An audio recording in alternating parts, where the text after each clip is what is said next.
So as I was coming to work one day, I could hear what I thought I could hear was a light ticking noise. It was pretty quiet. I wasn't sure if I was hearing it or not. Similar to the kind of sound you get maybe with a hole in an inlet gasket or exhaust manifold gasket, a bit of a tick, tick, tick. Then driving home from work, it was a lot louder. I noticed it a lot more once I started driving. And then as I got out of work, the heads-up display showed the warning that you can see in the screen.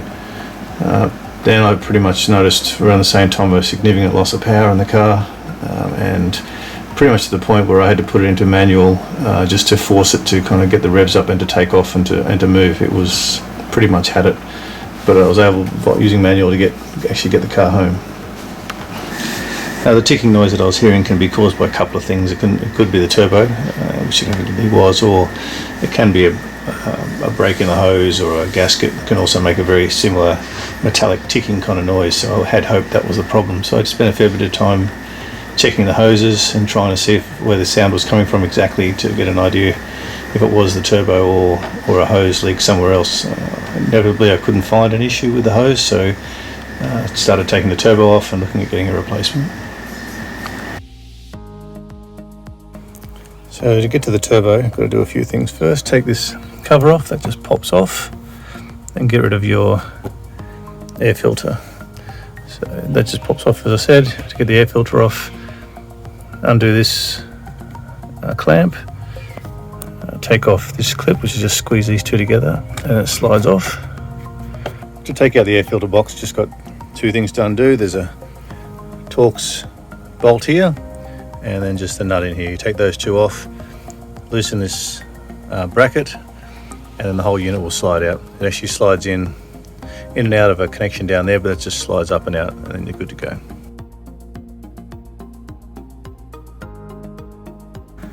Next, you want to take the heat shield off. It's just two bolts, this bolt here, and then around the end of it, on the firewall end, there's a bolt here. Next, we're going to take the wire off the side of the turbo controller. Next, we take this plug off by squeezing in these 2 points and slipping it off. Yeah, sorry all the photos don't match the instructions, I didn't take enough of them while I was pulling everything apart. Now we'll take the start head bolt out that holds the turbo controller onto the engine. Once the bolt's out, just lay it down gently as it's still connected to the turbo, so we'll get that off later. Next, we take the inlet hose off the turbo. It's a single clip. Just open it up out of the groove that it sits in, and then the hose will slide off the turbo easy. Next, disconnect this hose, just push these clips in from both sides and it'll slide off. Now we take off the hose that connects to the intercooler from the turbo, which is the turbo's outlet. This view is from the underside of the car looking up underneath the intercooler. Just put a screwdriver in the back of the clip here like this, and then lever it away from the hose, and then once it's off or out all the way, you can pull the hose off pretty easy. Next, we take the outlet hose off the turbo itself. Once again, it's a single clip, but you can see this little area here. The clip goes into the hose. You need to actually lever this part out, and then once it's out and then you've pulled it away from the hose, that side, the hose also comes off easily here as well. Now we disconnect the exhaust pipe from the turbo. That's just a single nut bolt clamp. From there, you gently open the clamp just so it can get past and off the exhaust join. Next, we disconnect the oil line from the turbo. The oil line connects to where you can see here, and then goes around and connects to the front of the engine to here. So take the bolt off that connects to the front of the engine and leave the bolt connected to the turbo. This is the bolt you get off. Just note there's a washer on both sides of that piping so you don't lose one. Now we disconnect these two oil line bolts underneath the turbo. Next, we undo the 3 bolts you can see here to take the exhaust manifold off the turbo. Now the last bolt to remove is the bolt underneath the turbo, which you can do pretty easily with a ring spanner. Once you've got that bolt out, you can remove the turbo. The easiest way is to slide it forward or move it forward and then out.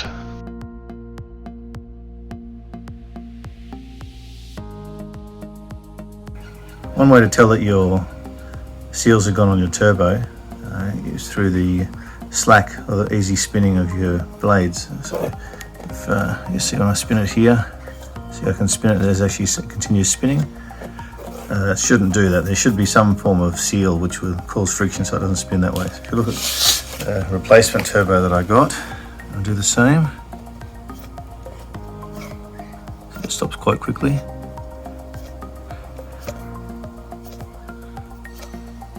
You can actually feel the difference here. It's a lot more freedom of movement. And there's just, there's nothing there. It spins it completely free. It's back to here. So it looks like Murphy's Law's followed me again. So even though I got exactly the same part number, right down to the last letters, the body of this turbo doesn't have mounting holes for the heat shield. Whereas on my other turbo, obviously it did. So now I've got to weigh up the importance of whether or not the heat shield is of a level of importance that I change the back end of the turbo over from mine to this one. I'll have a think about that.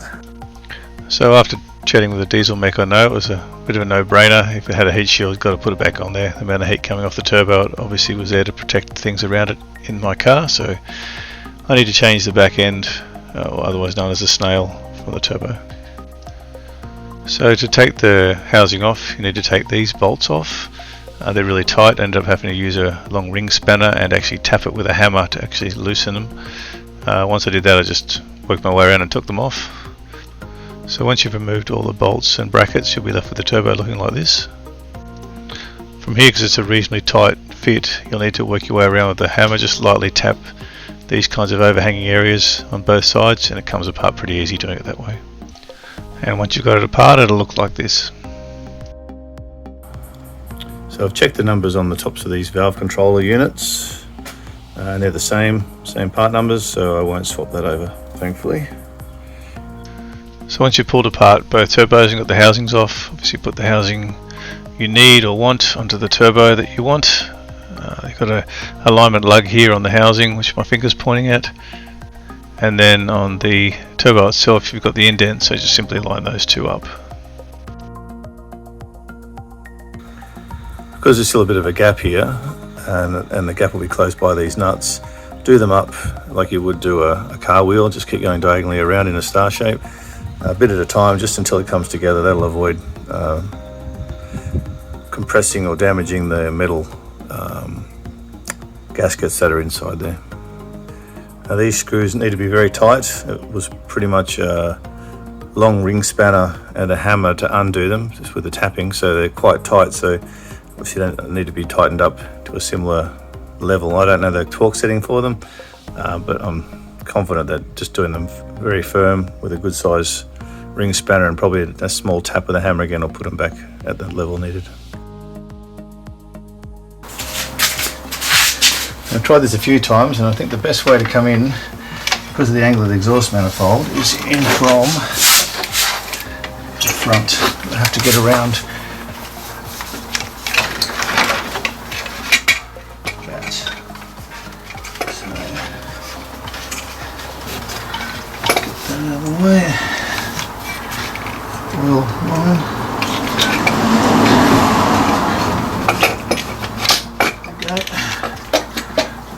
Remembering still got to put the gasket into here.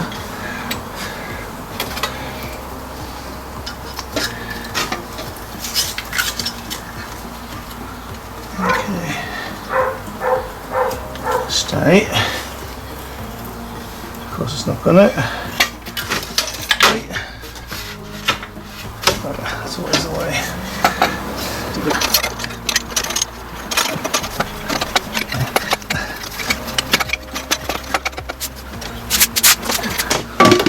There for padding.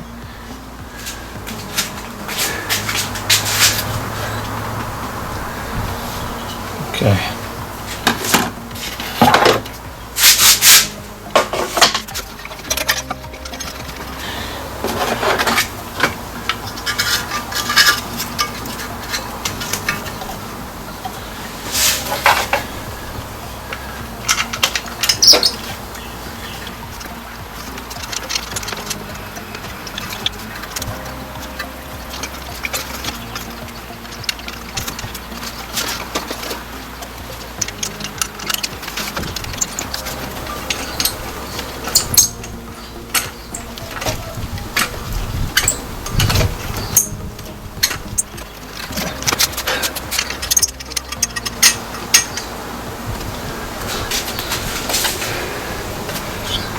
Let's probably doing that one yet. Now I'll go underneath. Okay, just going to get this bottom bracket bolt in place.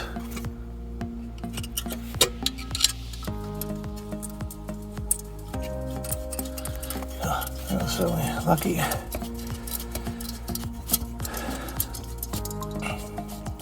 So just finger tight for now, so there's still a bit of movement to adjust things up top, and I'll come back and tighten it all up later. So I'll put the gasket on the turbo side, the exhaust manifold side.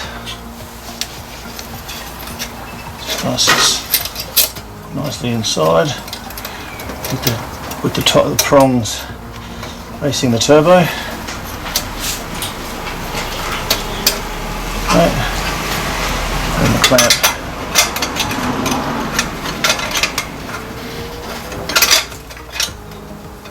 Locking that in place.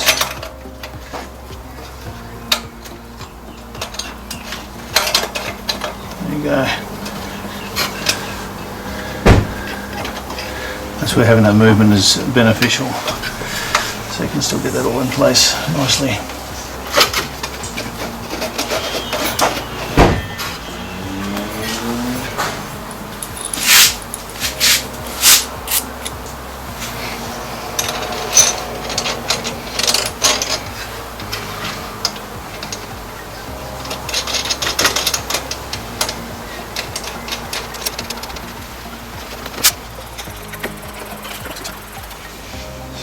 Tighten this up fully, and then that'll lock those two together, and then we'll be right to size 13 socket.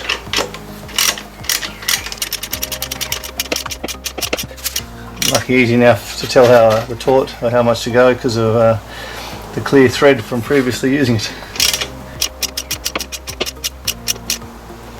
Okay, 10mm socket for the exhaust manifold.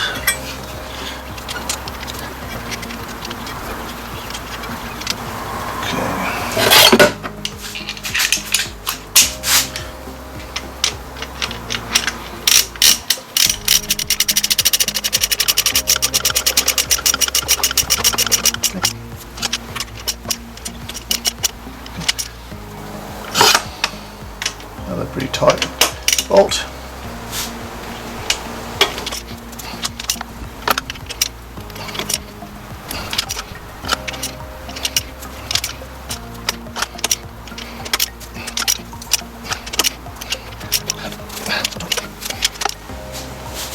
Okay, so now we'll get this oil hose on. This is the bolt. This washer will go between the actual hose and the block, and then you've got your bolt here and another washer.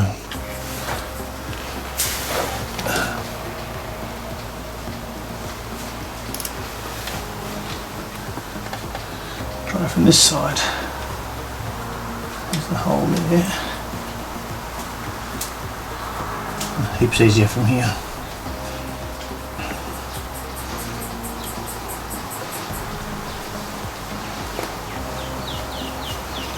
Okay, now tighten this one up.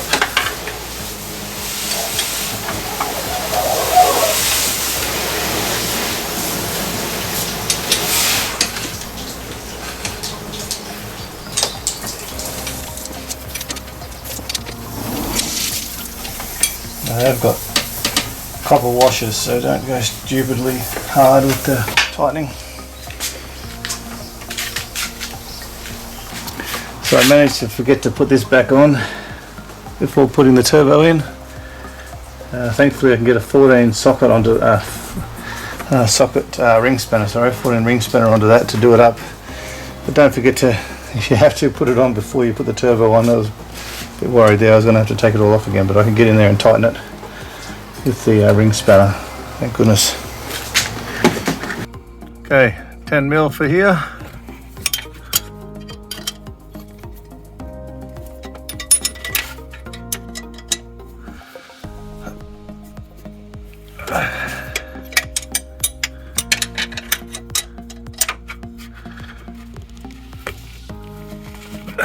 Okay, so I got these two in.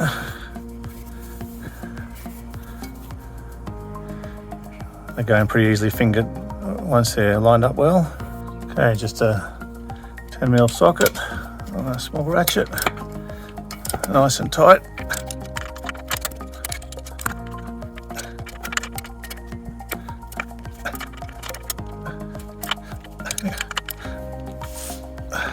Okay, so now we'll connect up the force air route, which is from this here to here. Thankfully putting it on is a lot easier than taking it off. There's no fancy levering of clips or anything. These ones just push on and lock on. Just make sure you check the gaskets inside, make sure they're fine on the pipe, and obviously clean up the connectors, and then it's just should be just a matter of popping them on. So there's that one, and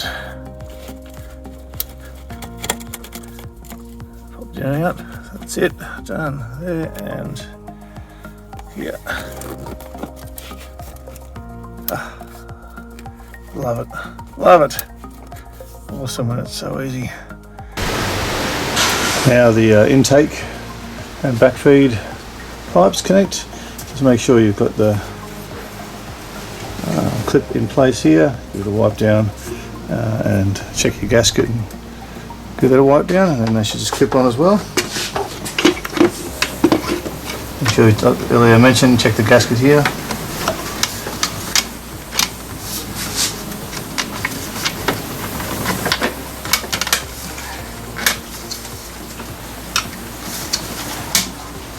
Pops on, rotates around a bit. So get the wires around. There's a main clip that goes around down to here, and the one that clips back up higher. Just push this on. This is just a pop on as well. Done. Now there's a nut bolt to put on here to hold it all in place. So I'll just put that on now.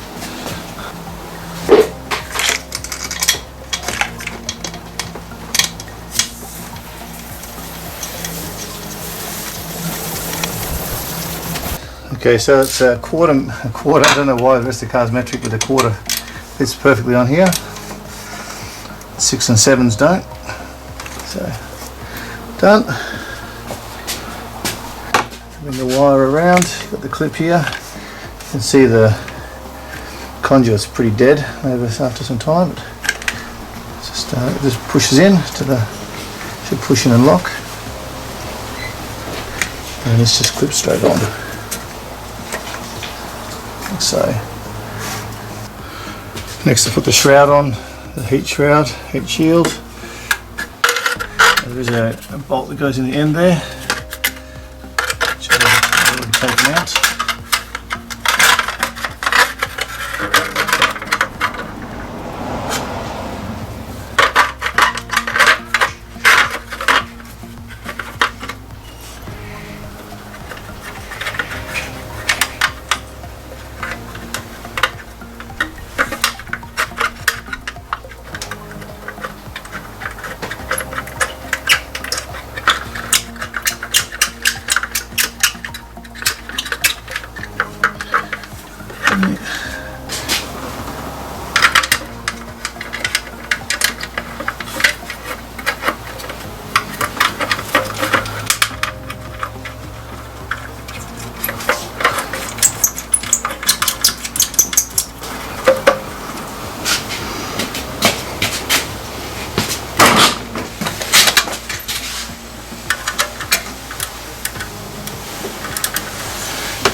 I'll put the main box on. So 2 points to tie down. Here with another Torx, and this point here with a nut on there. So we can get this to line up nicely. Start with the top. Easy. And line up that one. That's good. And let's have a look inside here. Make sure it's done what it should, which doesn't look like it has actually yet. Okay, you can see there's a slot. I'm not in it at the moment, so it means I need to lift it up, bring it across and slide it in.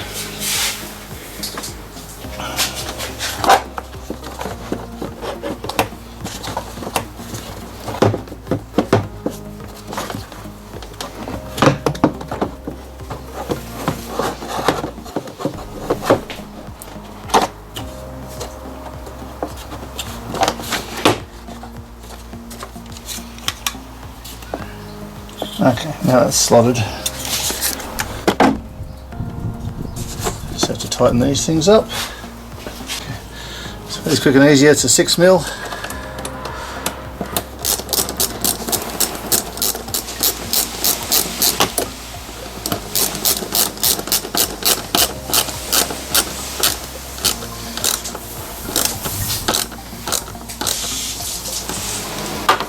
Okay, I'll have the back here.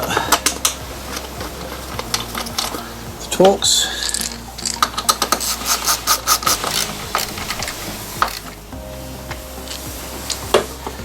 Last nut in here.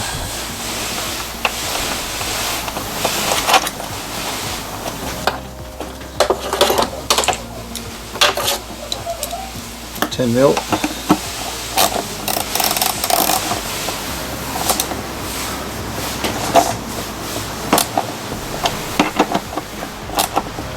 Okay, now one more wire to put on. This is your airflow cabling. Hoops on.